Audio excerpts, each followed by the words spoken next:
नमस्कार, मी आयुर्वेदाचार्य राम आहे।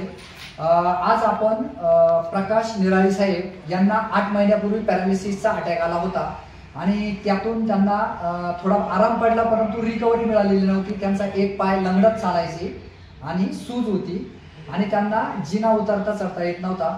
तर त्यांच्याच तोंडून त्यांनी नंतर आपलं 2 महिन्यापासून संजीवनी ज्यूस वापरतात, तर तो संजीवनी ज्यूसचा त्यांना पॅरालिसिस मध्ये कसा फायदा झाला हे त्यांच्या तोंडून ऐकू। सांगा निराळी साहेब। मी दोन महिन्यापासून ना संजीवनी वापरत आहे। मला अगोदर असा त्रास होता की मी दवाखान्यात औषध वगैरे घेतलं, मी पुण्याला होतो 3 महिने, मी मालिश वगैरे करून घेतली, तरी मी इथं आल्या माझा पाय असा जड जात होता आणि जिना वगैरे चढता येत नव्हता, मला धरून धरून चढत होतो। त्याच्यानंतर मी संजीवनी बाटली चालू केली तर मला फरक जाणवला। मी 2 बाटल्या घेतल्या आतापर्यंत, आता 3री बाटली मी मला चालू आहे, अजून मला पूर्ण फरक पडलेला आहे। तरी मी ती बाटली चालू ठेवलेली, कारण सर्वांनी ही बाटली घेतली तर सर्वांचे जे आजार आहेत ते सर्व मुक्त होतात। त्याच्यामध्ये कोणाला काही आजार असू द्या, ह्या संजीवनी सर्वांना विकनेसपणाही निघून जातो आणि फ्रेशपणा जास्त येतो।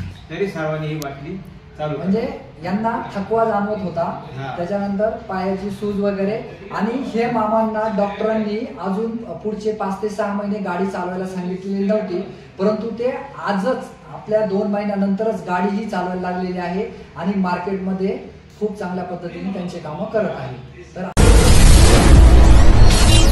Richway Solutions, a journey towards happiness.